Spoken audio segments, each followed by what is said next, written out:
ரேவதி வச்சிட்டு இருக்கிறது வசந்திக்கு தெரியாது. வச்சுக்கிட்டு இருக்காங்களா? என்னடா ஒரே குழப்பமா இருக்கேடா. யாரு கூட இருக்காங்கன்னு தெரியலையடா. ஆனா அந்த பொண்ணை பார்த்த உடனே மைண்ட் ஸ்லிப் ஆயிடுச்சு. உன் மைண்ட் பார் விளையாண்டது, அது ஸ்லிப் ஆகி கீழே விழுந்துருச்சு. நீ பாப்பராக்கும் பழைய காரிகளை பார்த்தாலே பம்புவேன். பம்பாய் காரி விஷயத்துல உன்னை நம்புறேன் பாரு.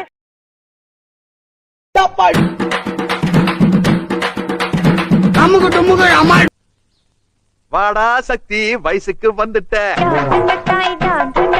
மீச முளைச்சு முன்னுக்கு வந்துட்ட.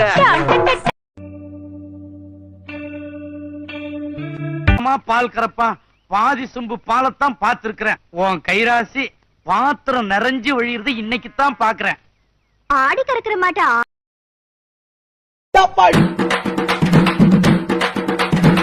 ஆனா ஒரே ஒரு கண்டிஷன், அவன் நெத்தியில இருந்து ஒரே ஒரு சொட்டு ரத்தத்தை தான் எடுத்தான். நீயும் பதிலுக்கு ஒரு சொட்டு ரத்தத்தை தான் எடுக்கணும். நிறுத்து. அவங்க